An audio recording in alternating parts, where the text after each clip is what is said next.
किताब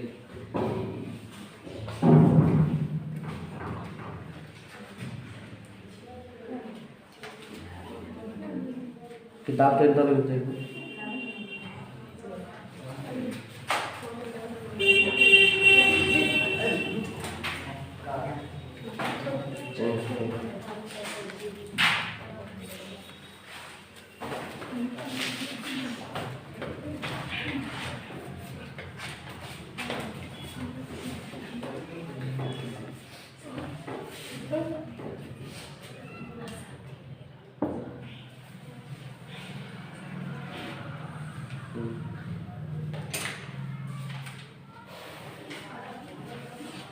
तो चलिए आज का क्लास हम लोग शुरू करते हैं। और जैसा कि हम लोग पढ़े थे पार्ट 1 में लेखक का परिचय, जिनका नाम है हजारी प्रसाद द्विवेदी, और पाठ का नाम है नाखून क्यों बढ़ते हैं। नाखून क्यों बढ़ते हैं, ये हमारे पाठ का नाम है। तो पाठ को शुरू करते हैं। अगर आप लोगों ने उसको नहीं देखा है पार्ट 1 को, तो चैनल के डिस्क्रिप्शन में चले जाइए और वहां से उसको आप देख सकते हैं। देखिए, बच्चे कभी कभी चक्कर में डाल देने वाले प्रश्न कर बैठते हैं। यानी जो घर के बच्चे होते हैं छोटे छोटे, चाहे आप लोग भी हो, कभी कभी अजीब अजीब सा प्रश्न कर देते हैं। तो गार्जियन चाहे टीचर थोड़ा टेंशन में आ जाते हैं कि भाई आपने पूछ क्या दिया, क्योंकि उसका जवाब जल्दी किसी को मिलता नहीं है। उसी तरह लेखक का हाल है कि लेखक से भी कुछ बच्चे, मतलब उनकी जो लड़की है, कुछ ऐसे सवाल करती है। अब वो सवाल क्या करती है, तो देखिए, अल्पज्ञ पिता।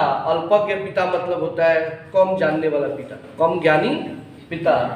बड़ा दयनीय जीव होता है। दयनीय जीव मतलब होता है बड़ा ही मजबूर। जैसे कोई लड़का या लड़की किसी सर से सवाल पूछे, ये सर सवाल बता दीजिए, अगर वो सवाल टीचर को पता ना हो तो टीचर को थोड़ा सा शर्मिंदगी महसूस होता है, अंदर ही अंदर लगता है कि मैं बड़ा ही कमजोर हूँ।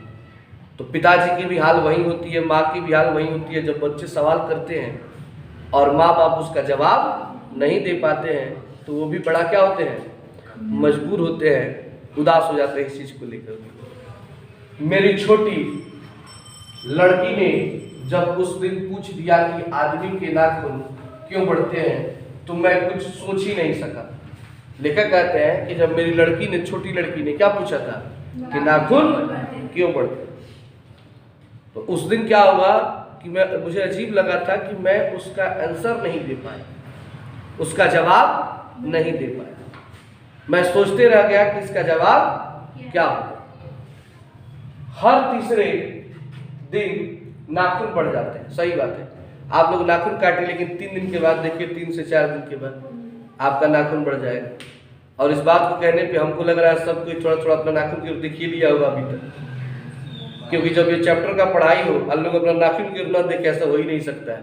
एक बार देखता है जिसका बढ़ा हुआ है, वो अंदर अंदर शर्माता है और धीरे धीरे ऐसे करके छुपाता है, ठीक ना, ऐसे बैठेगा एकदम, समझ रहे हो। आज जिसका नाखून नहीं होगा वो ऐसे करेगा,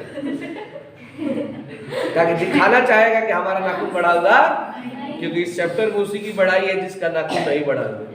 जिसका बढ़ा हुआ हो तो छुपाएगा, चाहे पॉकेट में डाल करके, चाहे जैसे करके। तो आप अपना अपना देख लीजिएगा, ठीक है ना। हर तीसरे दिन नाखून बढ़ जाते हैं। बच्चे कुछ दिन तक अगर उन्हें बढ़ने दे, बच्चे कुछ दिन तक उसे क्या करने दे, बढ़ने दे, तो माँ बाप अक्सर में क्या करते हैं, डांटा करते हैं। ये बात बाकी ना, अगर नो बढ़ जाओ तो हर बाप माई डांटेला। बाबूजी डांटस चाहे ना, मातारी ही बरबरी आवे लगली सो कब कब, हरदम ना, कबो कबो। जैसे मान लो खाना खाता रहो, अन्नो में माटी घुसल बा, अन्नो बड़का तो पक्का माटी घुसिए जाला। आ खाद में अगर मातारी देख लग रे हे तो परलाया हो गई बिया रे, रे काट ना रे, तो बाप रे मनवा घिनवा दे रे। उनको उतर पतल में कुकेरा का पत्ता काट के लिया, उमे गुथरिया मत खोदते तो गिद्ध बड़े, मैंने ऐसे ऐसे वर्ड यूज करेगी कि समझ लो कि मतलब उसके बाद या तो नाखून काट लो, नहीं तो घर में झगड़ा कर लो। लेकिन जो आदमी अगर नाखून बढ़ाया होगा, मतलब बढ़ाया होगा मन से, कुछ भी कर लो काटेगा नहीं, चाहे जितना तू गरिया लो, कोनो अंतर ना पड़े, लेकिन नाखून काटेंगे नहीं। लड़का लोग में क्या है कि हाँ सब नाखून नहीं बढ़ाया जाए, लेकिन जो कानी उंगली होता है ना, ये पता नहीं कानी उंगली में कौन ताकत रहे लहेंगे करे खाती बढ़ा के घूमे लगे। खैर सब नहीं रखना चाहिए, नाखून नहीं रखना चाहिए, गंदगी का प्रतीक है। समझो कि गंदगी का प्रतीक, एक तरह से तुम बहुत गंदे हो, क्योंकि नाखून में गंदगी होती है, नहीं रखना चाहिए। बच्चे कुछ दिन तक अगर उन्हें बढ़ने दे तो माँ बाप अक्सर उन्हें डांटा करते हैं, पर कोई नहीं जानता कि यह भागे नाखून क्यों इस प्रकार बढ़ा। काट दीजिए, वे चुपचाप दंड स्वीकार कर देंगे, पर निर्लज अपराधी की भांति फिर छूटते ही सेंध पर हाजिर, आखिर ये इतने बेहाया। देखिए आप, एक शब्द है सेंध और एक शब्द है बेहाया। बेहाया के बारे में मैंने पार्ट 1 में चर्चा की थी। यहाँ पे लेखक कहते हैं कि ये जो नाखून होता है ना, बेहाया के समान होता है, इसे कितना भी काटो ना तो निर्लज अपराधी, निर्लज अपराधी, निर्लज अपराधी मतलब होता है ना जिसको कोई लाज शर्म ना, निर्लज। जना के लोग कहे राख में तनी मनी पानी रही ती काम ना करे, लेकिन साफ बेशरम बा, साफ बेशरम निर्लज भी है। उसी को कहते हैं निर्लज, जो व्यक्ति बात मना करने पर भी गलती करना नहीं छोड़ता है। तो ये जो नाखून है ना, ये बढ़ना भी नहीं छोड़ता है। कब? कितना भी काट दो, चुपचाप। कुछ बोलता है जी नाखून काटने पे? हाला करता है, दर्द करता है, कबो कबो करेला, ब्लेड से कल गलती से कुछ घुस करके नो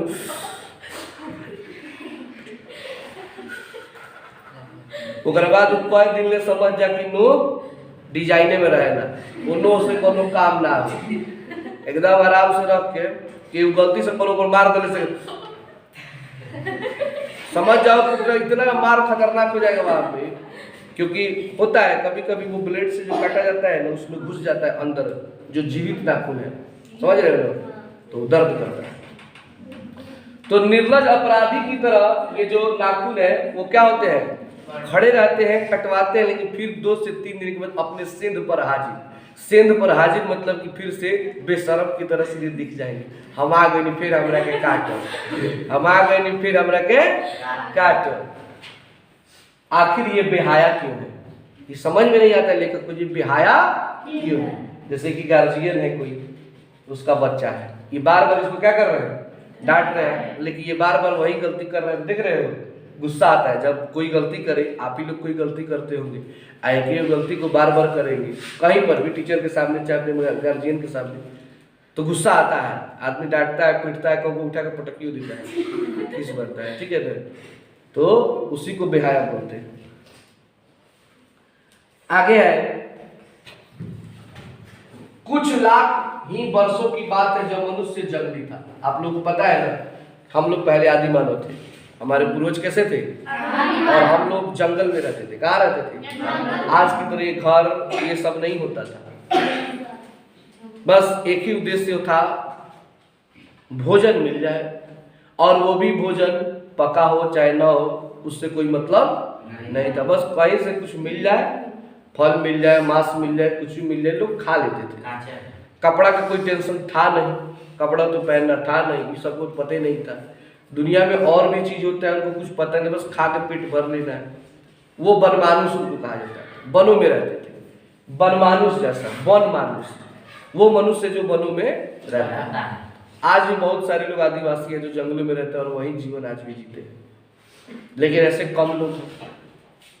तो ये ज्यादा दिन की बात नहीं है, आज से लाख वर्ष, मतलब कुछ लाख वर्ष पहले की बात है कि जब मनुष्य क्या था, जंगली था, जब वो बनमानुष जैसा था, उसे नाखून की जरूरत थी। तो ये बात मैंने पहले भी बोला है पार्ट 1 में कि नाखून की जरूरत थी, क्योंकि उस समय नाखून का प्रयोग हथियार के रूप में होता था। किस रूप में?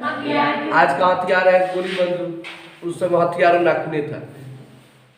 उसकी जीवन रक्षा के लिए नाखून बहुत जरूरी थे। उसकी जीवन रक्षा के लिए क्या जरूरी थे? नाखून बहुत जरूरी थे।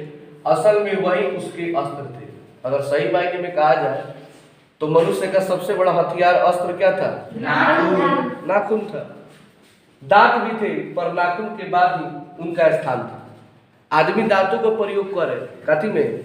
लड़े में, लेकिन पहले पकड़ ली तब दांत काटे लगे। तो उन लोग लड़काई में झगड़ा वगड़ा करत तो कोई चाहे लड़काई में का बिना बहन बहन झगड़ा कर से नाते काटे की सब जब देख रही सब अक बक नहीं के चलो तो बहुत लड़का लेके देख ले कि देखे सब चपा कोई बन के ना लगे घटिया धाप दे देख एक काट दिए से एक समझ रहे हो ना ये रिएक्शन है मेरे साथ बहुत हुआ है ठीक है ना इसलिए मुझे पता है और ऐसा आप लोग के साथ भी होता होगा ठीक है ना आदमी अंत में इसी का यूज करता है नाखून का दांत का तो पता चल जाता है कि हम लोग बनमानू से पहले थे ये बात सही है हमारे पूर्वज थे इसमें झूठ नहीं है उन दिनों उससे जूझना पड़ता था जूझना मतलब लड़ना पड़ता था प्रतिद्वंदी मतलब हो गया जो कंपटीशन में लोग आता है लड़ाई करते हैं उसको प्रतिद्वंदी बोलते हैं को पछाड़ना पड़ता था नाखून इसके लिए आवश्यक अंग था फिर धीरे धीरे वह अपने अंग से बाहर की वस्तुओं का सहारा लेने लगे पत्थर के ढेले और पेड़ की डाले काम में लाने लगा बाद में क्या करने लगा हथियार के रूप में पत्थर रखता था कि मान लो कोई जंगली जीव आया तो उसको पत्थर से मारता था जैसे आजकल हमने के कुकुर के मारे नहीं सब मान लो द्वार पर कुकुर बार तो रिएक्शन तो ऐसा टेंशन में मारिए टेंशन ठीक नहीं आओ सुतल बड़ा धार जल्दी तो वे ठीक है जब तुम कुछ उठाओगे तो एक कदम उठेगा अब फिर ऐसे करोगे तो 2 कदम जाएगा ज्यादा नहीं जा सकता है जब तक चला के मारो नहीं तब तक भागेगा अब फिर चला के मार दो उसको लग जाए फिर ऐसे करके देख ली कब नहीं खेल तो फिर आगे बढ़ गई ठीक है लगे तो नहीं खेल तो आदमी में तो ढेला का यूज कर रहा था और ढेला के बाद यूज किया किसका वो पेड़ की डाल का माने डंडा उल्टा टाइप से समझ सकते हो तो आदमी क्या किया सबसे पहले हथियार के रूप में नाखून का प्रयोग किया दांत का प्रयोग किया फिर ढेला का मतलब पत्थर का उसके बाद लाठी का इस सब का व्यवस्था धीरे धीरे करने लगा फिर धीरे धीरे वह अपने अंग से बाहर की वस्तुओं का सहारा लेने लगा मतलब पहले तो शरीर का यूज करता था बाद में धीरे धीरे बाहरी वस्तुओं का भी प्रयोग करना शुरू कर दिया पत्थर के ढेले और पेड़ की डाले यहाँ पे देखिए लिखा है रामचंद्र की बानर सेना के पास ऐसे ही अस्त्र थे राम जी को जानते हो ना रामायण वाले तो ऊपर जब बानर सेना रहे जो लंका में गए रहे तो लोग गोली बंदूक थोड़े रहे गादा रहे डांटा उंटा लेके चल दस और वही गादा से डांटा से मार कर सारा रावण का ढेला टूट दिला बस जाके ठीक नहीं तो कहने का अर्थ है कि आदमी के टाइम पे जो हथियार उस समय तीर धनुष में था गादा था आज के टाइम में तीर धनुष से गादा लेके जाता लोग दूर से मार के चित कर दिए आज के टाइम में बंदूक वाला है ठीक है ना लुका के मारे हो दिया मारे दाब के तेरे चट दे जब चट दे गिर देंगे सोचो उस टाइम के समय में राम जी के पास अगर AK-47 होता है समझ रहे बात को तो आमने सामने लड़ाई होता है करो लुका के मारो आई बार ओबरा के लल करबो ना करे एबरा लाल ओबरा देखा ना रामायण में सब ललकारता है गए बाहर निकलो हैं आमने सामने लड़ाई होता था इस समय कोई कहता है बाहर निकलो एबरा रहे चुप साइलेंट आओ तो धीरे से आओ गिर करे ठीक है आज का टाइम ये है वो टाइम नहीं है उसने हड्डियों के भी हथियार बनाए हड्डियों के भी क्या बनाए थे हथियार बाद में आगे चल के हड्डी का भी क्या बनाने लगा हथियार बनाने लगा यहाँ पे दिख रहे हैं हड्डी का हथियार है हड्डी का तलवार बना है देख लीजिए आदमी हड्डी कोई के मान लीजिए कोई गाय भैंस है कोई चीज तो नहीं मर जाता है तो हड्डी थोड़े ना खराब होता है तो हड्डी उड्डी मिल जाता है तो उसी को थोड़ा सा बढ़िया से बना करके अपन बैट वैट बना के हॉकी भी बना के ताकि लड़ाई में कहीं काम आ जाए इन राजा का हड्डी के हथियारों में सबसे मजबूत और सबसे ऐतिहासिक था देवताओं के वज्र जो दधीची मुनि की हड्डियों से बना था आप लोग पता है देवताओं के जो राजा है उनको इंद्र कहा जाता है और इंद्र भगवान के पास एक वज्र है एक तलवार एक वज्र है जो दधीची मुनि ये वो ऋषि थे जिनका नाम क्या था दधीची मुनि उन्हीं के हड्डी से वो तलवार बनाया गया था उसमें इतना ताकत है कि आप लोग कभी कृष्ण लीला देखिएगा तो भगवान कृष्ण जो गोवर्धन पर्वत उठा लिए हैं ऐसे उंगली पे अब पूरा गोकुल वासियों को बचाते हैं बारिश से तो उसमें भी अटैक करते हैं उसी दधीची मुनि के तलवार से ठीक है ना लेकिन उस पर कोई असर नहीं पड़ता है क्योंकि भगवान कृष्ण जो है भगवान विष्णु का अवतार है तो उनसे ताकतवर तो कोई हो नहीं सकता है मनुष्य और आगे बढ़ा, उसने धातु के हथियार बनाए। किसके हथियार बनाए? अब धीरे धीरे धातु आने लगा। धातु में जैसे कि लोहा, तांबा, ये सब क्या है? धातु है। जिसके पास लोहे के अस्त्र और शस्त्र थे वे विजयी हुए। यानी जिन जिन व्यक्तियों के पास लोहा का हथियार है वो प्राचीन काल में, आदि मानव के टाइम में क्या हुआ? विजयी हुआ, जीत घोषित किया। देवताओं के राजा तक को मनुष्यों के राजा से इसकी सहायता लेनी पड़ती थी कि मनुष्यों के पास लोहे के अस्त्र थे। असुरों के पास अनेक विद्याएं थी पर लोहे के अस्त्र नहीं थे, शायद घोड़े भी नहीं थे।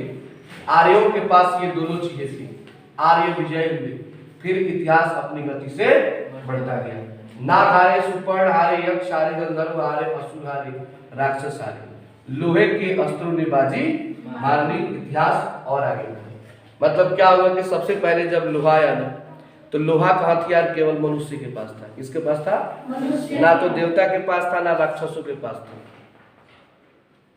तो देवता भी राक्षसों को हराने के लिए मनुष्य का मदद मांगे थे कि भाई आप लोग मेरे साइड से लड़ो, क्योंकि आप लोगों के पास क्या है? किस चीज का हथियार है? लोहे का हथियार। और आदमी भगवान लोग की तरफ से लड़े थे, तब जाकर वो विजयी हुए थे। थोड़ी सी मैं एक कहानी बताता हूँ क्या हुआ था। यहाँ पे कहा गया, थोड़ा सा ये सब, असुरों के पास अनेक विद्याएं थी पर अस्त्र नहीं थे, शायद घोड़े भी नहीं थे। क्या हुआ कि एक बार देव असुर संग्राम हुआ था। देवासुर संग्राम उसको जानते हैं, मतलब देव भगवान, असुर मतलब होता है राक्षस। एक बार देवताओं और राक्षसों में क्या हुआ? लड़ाई हुई। तो देवता लोग हारने लगे क्योंकि राक्षसों के पास नया नया टेक्नोलॉजी का सामान रहता था। जैसे आज क्या है, पुलिस से ज्यादा बदमाश सन के लगे वीआईपी बंदूक रहेगा। पुलिस के लगा भाई दुनाली आओ तो तेरे चरनाई ले घूमे लगे। उसी तरह राक्षसों के पास था। अभी देवता लोग के लगे 2-4 गो भाला आई, तेरे 7-8 गो तैयार कर रख ले रही है। तब क्या हुआ कि देवता लोग आदमी का हेल्प लिया, जिसमें एक व्यक्ति महत्वपूर्ण थे, राजा दशरथ का नाम आप लोग सुने हैं, जिनके बेटे थे श्री रामचंद्र जी। तो राजा दशरथ जी से हेल्प लिए देवता लोग और देवासुर संग्राम जीते थे। उसी देवासुर संग्राम में जो राजा दशरथ की तीसरी और छोटी पत्नी कैकेयी थी, उनका रथ चला रही थी। क्या कर रही थी? तो भी शादी विवाह उन लोगों का हुआ नहीं था। तो एक बार राजा दशरथ का जान प्राण जो होता है ना, बचाई थी कौन? कैकेयी। तो जब वो होश में आए तो पूछे कैकेयी से कि मुझसे कुछ वर मांगो, वरदान मांगो, मैं तुम्हें 2 वरदान देना चाहता हूँ। अब पहले के लोग पता ना कि वरदान दे लगी हो जाए, ठीक नहीं, ये वरदान दो तो कोनो असर नहीं करता, नहीं करता है, लेकिन डायरेक्टे नहीं करता, ठीक, गारंटी नहीं है। किसका है? गारंटी नहीं, कभी कभी कर जाता है गलती से, लेकिन उस समय 100% श्योर था। शराब वरदान दोनों साथ साथ 100% में चलता था।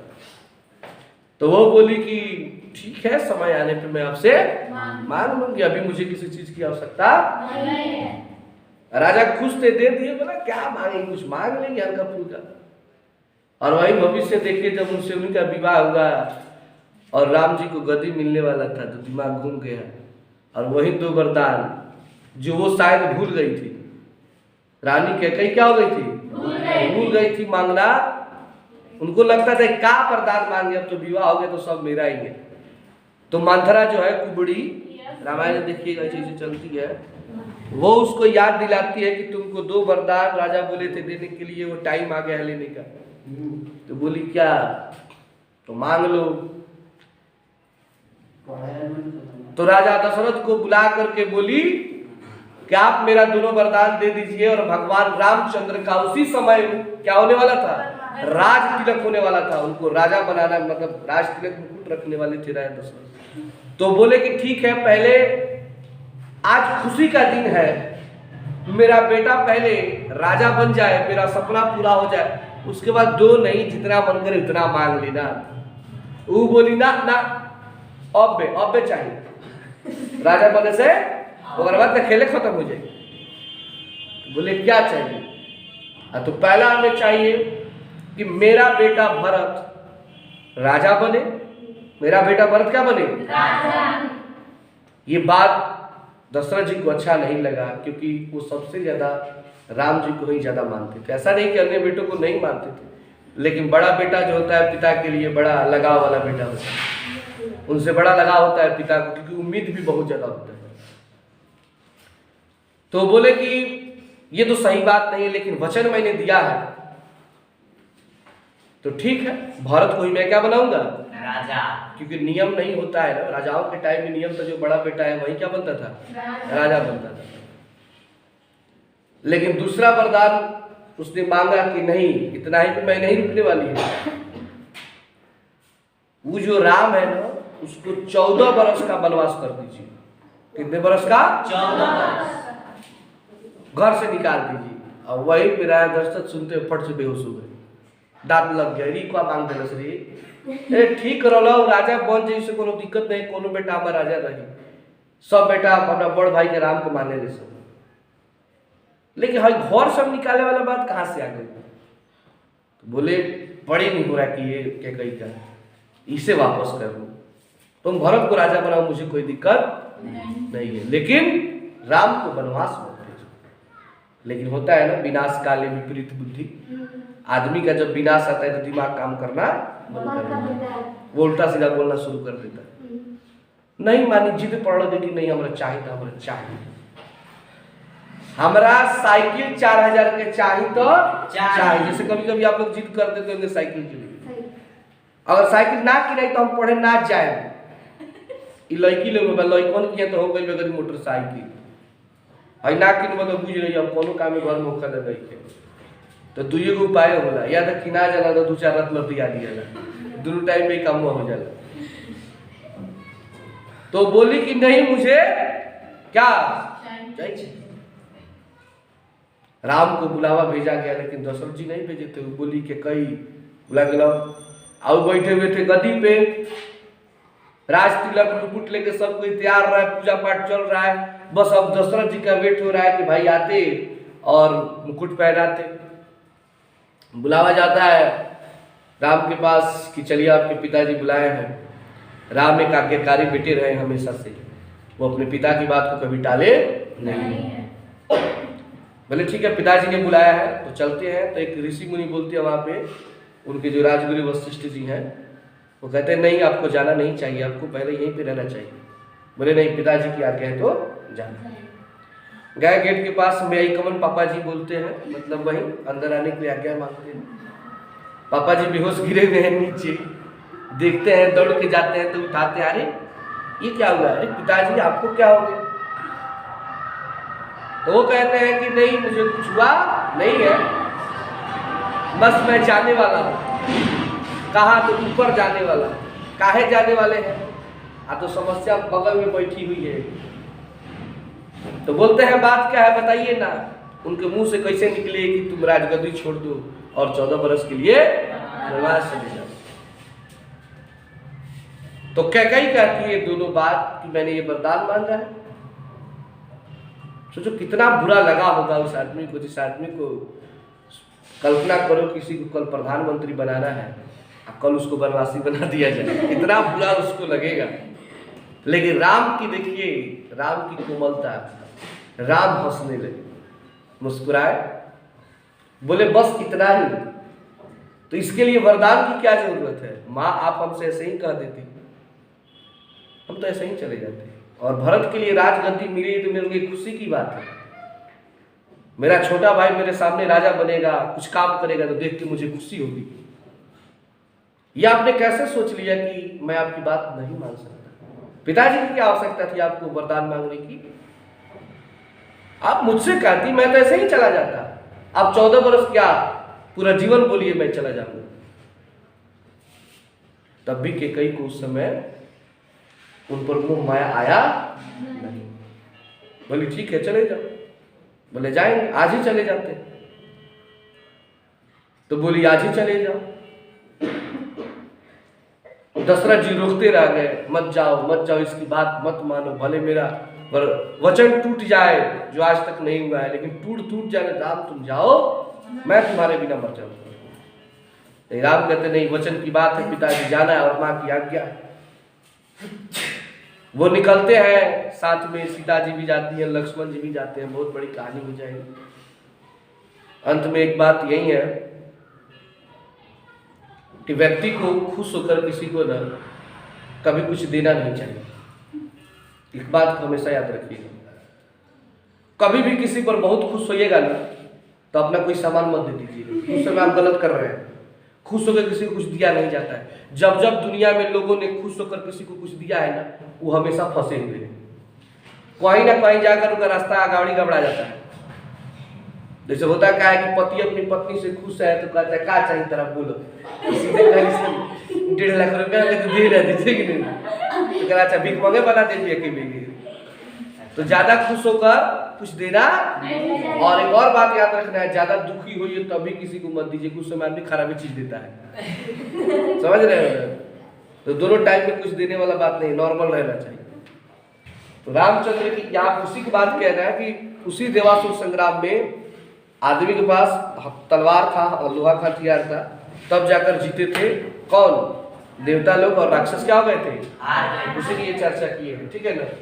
इतिहास आगे बढ़ा, पतीले वाले बंदूकों ने, अब तलवार हट गया, अब क्या गया? बंदूक, कारतूस, तोप, बम वर्षक वायुयान, मतलब ऊपर से हवाई जहाज के द्वारा बम नहीं गिराया था, जो हिरोशिमा नागासाकी पे जब अमेरिका ने जापान पर गिराया था, ने इतिहास को कीचड़ भरे घास तक घसीटा है, यह सबको मालूम है।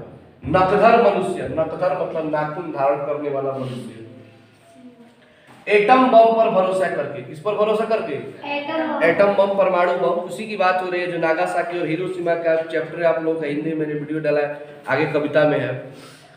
तो अमेरिका ने नागासाकी और हिरोशिमा पर 1945 में जो बम गिराया था, जो खतरनाक काम किया था, जो मनुष्य को बर्बाद करने की पहचान है, बड़ा ही मतलब खराब काम, आगे की ओर चल पड़ा। यानी मनुष्य आज किस पर आगे बढ़ रहा है? किस पर विश्वास करके? गोली और बंदूक पर और बम पर उसके नाखून अभी बढ़ रहे हैं, लेकिन नाखून खत्म हुआ है जी। दुनिया कहां से कहां चली गई, लेकिन नाखून आज भी बदला, आज उसी तरह बढ़ रहा है। अभी प्रकृति मनुष्य को उसके भीतर वाले अस्त्र से वंचित नहीं कर रही है। यानी जो ऊपर वाले हैं ना, भगवान है, वो आज भी याद दिला दे रहे हैं कि यही जो हथियार है वो पहले का हथियार है। भले करके लोग भुला गए, लेकिन असली हथियार जो अक्सर आदमी लड़काई से सियान हो तो यूज कर रहा, भले बाद में ना कर रहा, लेकिन लड़काई को अगर ज्यादा प्रयोग हो रहा है छोड़ ले, लोग नहीं कर यूज करिए। अब भी वह याद दिला देती है कि तुम्हारे नाखून को भुलाया नहीं, तुम वही लाख वर्ष के पहले के नख दंतावलंबी जीव हो, पशु के साथ एक ही सतह पर विचरण करने वाले और चरने वाले। देवासुर संग्राम की मैंने बात की थी ना, तो और ये एटम बम देख लीजिए जो नागासाकी पे गिरा हुआ था, एटम बम देखिए कैसे ब्लास्ट करता है।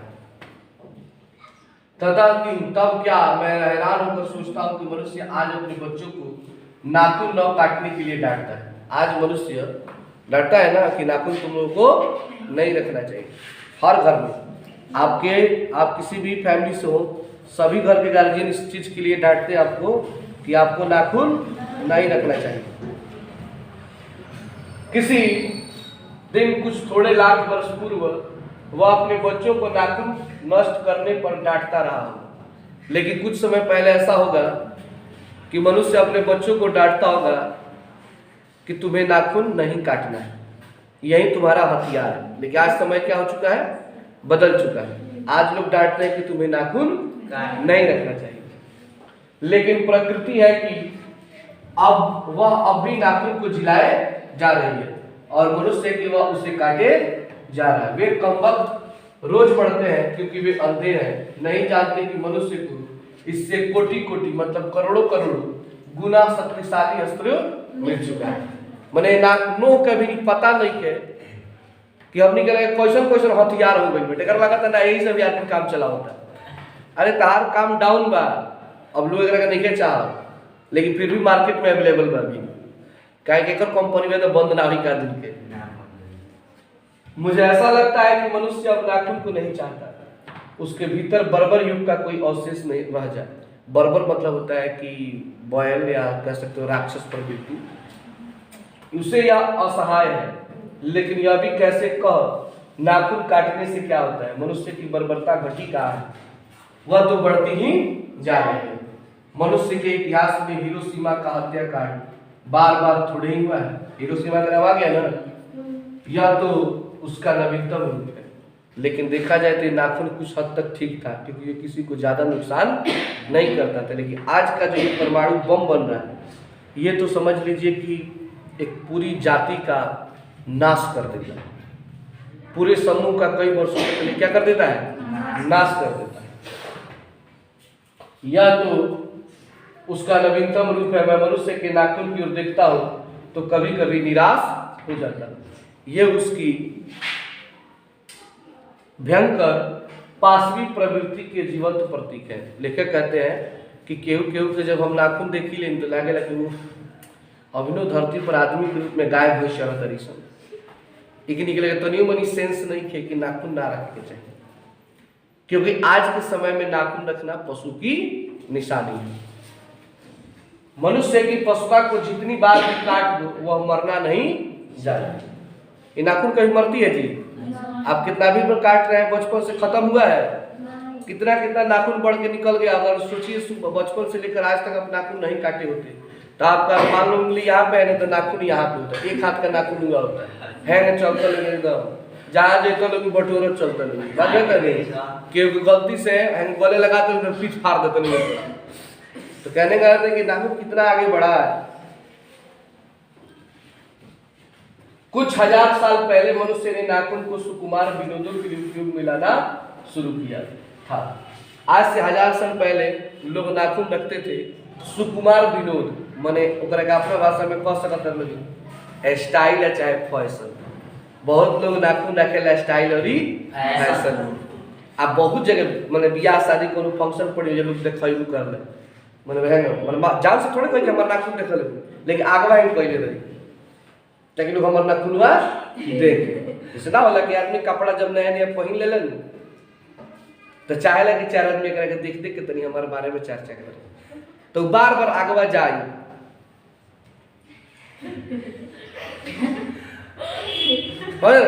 ताकि लोग मेरी चर्चा करें। लड़कों में भी होता है, लड़कियों में भी होता है, लेकिन लड़कियों में थोड़ा ज्यादा होता है। कपड़ा को लेकर ज्यादा सेंसिटिव होती है।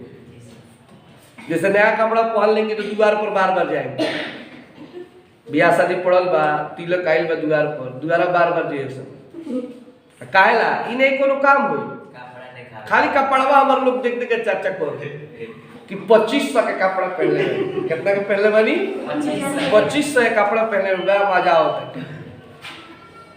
कई औरतों को मैं देखा है कि बढ़िया साड़ी पहन लेगी ना डिजाइन वाला थोड़ा महंगा, तो अपने लड़कों को बार बार द्वारा पे खोजने के लिए जाती है। ए लइका गइल बहने भल लइको घरे में होई देखनी ना ना खूब बड़े चालू करके एकदम इत्मीनान से, कोई गिरी चुरिस खराब ना हो।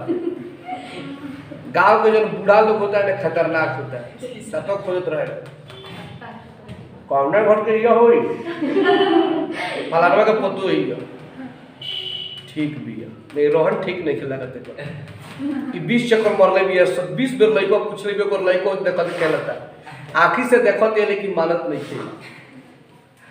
और में मान लगी और ही जन कर दल वाला लोग जन उम्र के मेहरान हुए सु जरूरत हुई खाली दिखावे नहीं, खाली कपड़ा हमारे घर में एक आदमी मतलब अंदर ही अंदर क्या होता है गुस्सा। और अपने ग्रुप में हर किसी का ग्रुप होता है, क्लास में लड़की बैठी है ना इसी में ग्रुप होगा, कई लोगों का इसी में 4 आदमी 5 आदमी का ग्रुप होता है, और वो अपना बात बताए कि दूसरे ग्रुप वाली हाँ देखो क्या करते हैं। जैसे कोई लड़की ज्यादा हंसे ठीक है, भले अपने दांत चिया रही खूब लेकिन उसको हंस देगी डांट देगी। ये चीज होता है लोगों में ना, होला कि मोटा आदमी पतला आदमी की बड़ा शिकायत कर रहा का रे कुछ खा तो नहीं खी तू करे सत्य खाता रे लेकिन चलो तेरे थल तो यही खो, तो मोटा आदमी शिकायत करेगा पतला का कि तुम में दम नहीं होगा, तुम ये नहीं कर सकती। अब पतली क्या करेगी, मोटी को कहेगी तो रस्ते तू ठेले ना जाते तो रस्ते दौड़ने ना जाते तो मेहनत ना कर पाएगी। लेकिन बाबू ऐसा कुछ नहीं है, सब कोई अपने अपने जगह पे ठीक होता है। वात्स्यायन के काम सूत्र से पता चलता है कि आज से 2000 वर्ष पहले का भारतवासी नाखूनों को जम के संवारता था। वात्स्यायन का नाम सुने आप लोग? इन्होंने एक किताब लिखा है कामसूत्र। क्या लिखा है? कामसूत्र। याद है कामसूत्र के लेखक का नाम? तो उन्होंने उसमें जानते हैं क्या बताया है कि मनुष्य जो है ना वो पहले क्या करता था, अपने नाखून को खूब संवारता था। संवारने का अर्थ खूब सजा के, जैसे आलता उलता लगा के, जैसे आज भी है। पहले पुरुष भी बहुत सभी करते थे, डिजाइन के उसी में, जैसे आजकल बाल कट रहा है ना कि साइड से हैने से नोचवा दिया था, हैने से नोचवा दिया था, बीच में ठोका धराया था, बुझाता कि नीचे से कुल्फी बा ऊपर से आइसक्रीम भई समझ आता नहीं।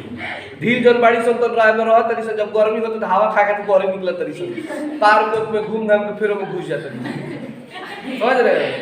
उसी डिजाइन का लोग नाखूनों कटवाता था पहले, इसी में ऐसे कर देगा, ऐसे बढ़ा देगा, वही में तो हेने से कटाई तो हेने से छटा जे बीच में है सुई खड़ी रही, तीन कोनिया बना दिए थे। डिजाइन का लोग पहले नाखून बनवाता था, आजकल कहाँ उसको कोई ध्यान दे रहा है। अब बस बढ़ने दो, अब बढ़िया से लोग साफ सुथरे खाली करके आलता उलता लगा लेता है। उनके काटने की कला काफी मनोरंजक बताई गई है। कोई त्रिकोण कटवाता था, मतलब 3 कोण का कौन कटवाता था, कोई वर्तुलाकार मतलब गोला गोला, चंद्राकार, दंतुल आदि विविध आकृतियों के नाखून उन दिनों विलासी नागरिकों के न जाने किस काम आया करते थे। उनको सिद्धक मतलब होता है मोमबत्ती देखे ना, और अलंकृत मतलब आलता से यत्न पूर्वक रगड़ कर लाल और चिकना बनाया जाता था। माने पहले के लोग जो है, पहले के लोग का भी लोग बा ए पर मोमबत्ती से साफ कर ले एकदम चिकन हो जाए। हां माने कोई बात एबरा के टाइम में मोमबत्ती ने एबरा के टाइम में लड़की पूरी ब्लेड से कर दी सर, खूब बढ़िया उज्जर कर दिए सर, रबड़ के आ ओकरा बाद ऊपर आलता मार के देला आ लाइट। हां जब पूरा आलता लाइट आ जाई पूरा बढ़िया से तो समझ रहे हो, यही डिजाइन होता है आलता लगाने का। आदमी एक ठुक लगाएगा फिर उसमें फूकेगा ताकि वो सूख जाए, आराम से पकड़ के देख रहा। आलता लगाने के बाद ऐसे डिजाइन रहता है हाथ का, ऐसे नहीं रहता। अच्छा ऐसे मतलब सटेगा नहीं, कहीं बिगड़े ना, तब तक जब तक कोई फंक्शन है। उसके बाद तो लिप पोत के बराबर गोबर कर दिया जाला, ओवर तक ले बचावा जाला। जैसे फेशियल होता है ना कि मान लो कि लड़की लोग लगाएगी पूरा अपना, तो उस समय तक बकाती है जब तक जयमाल हो रहा है, शादी का फंक्शन चल रहा है। शादी का आधा रात जब होता है, माड़ू में बैठना होता है, ड्रेस चेंज करेगी, उसके बाद ओरिजिनल रूप में आती है। और घर लस ये कार्य हो एबरा भूतन काहे लागत है, ठीक नहीं साफा चेंज कर दिया, सब धो जाएगा, फिर लगा के ओकर मुंह के भई रहला, मीट उठ खाओ पूरा मुंह में लगा रहा है कुछ पास आखिर पूरी वाली मुंह में पुतला तो तुझे रह जाएगा, ठीक नहीं। अब देखिए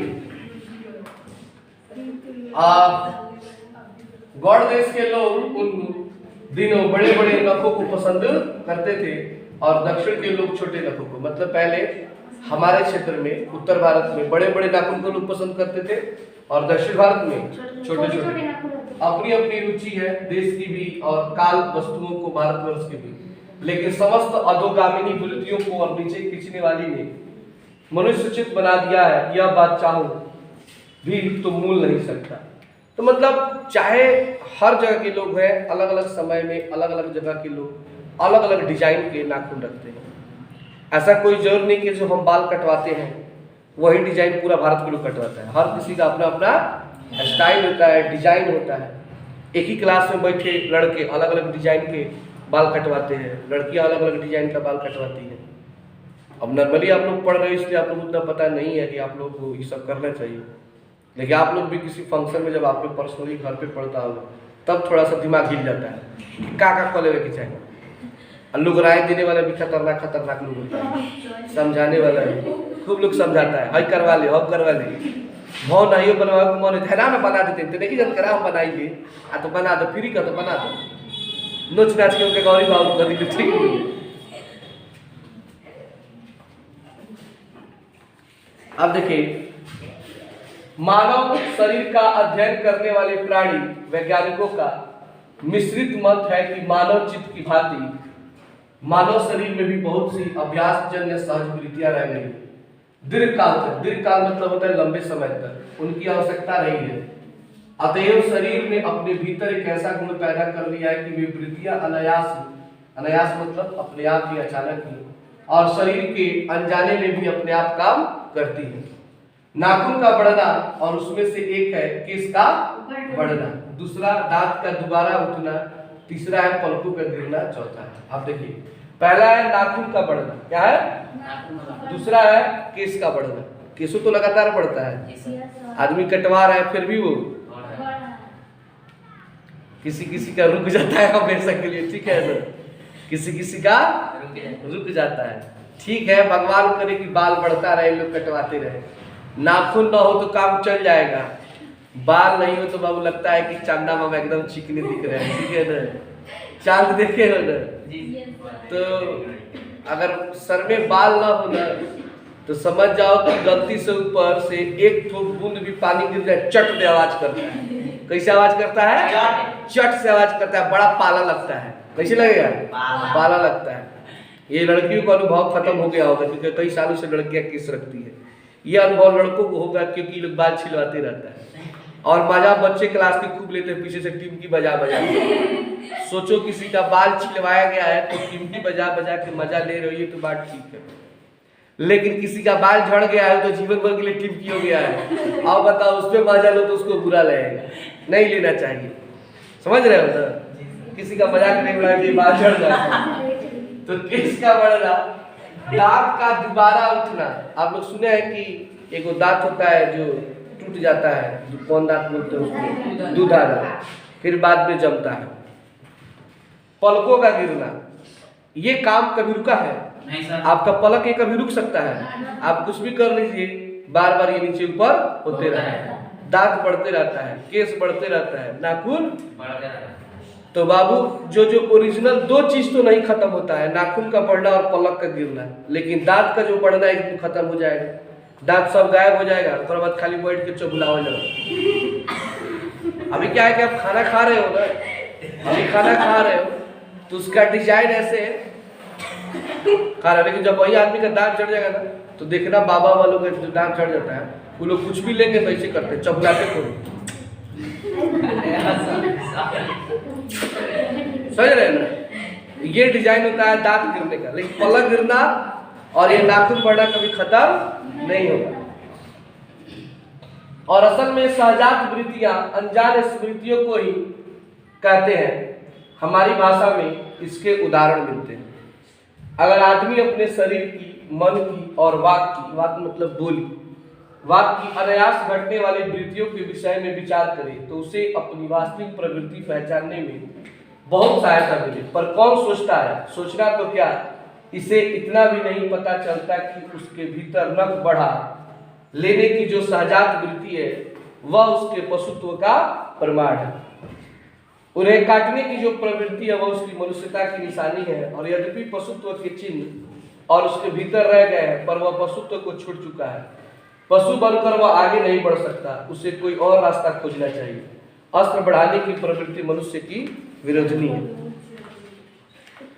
तो आज के लिए इतना ही, और फिर आगे हम लोग पढ़ेंगे पार्ट 3 में।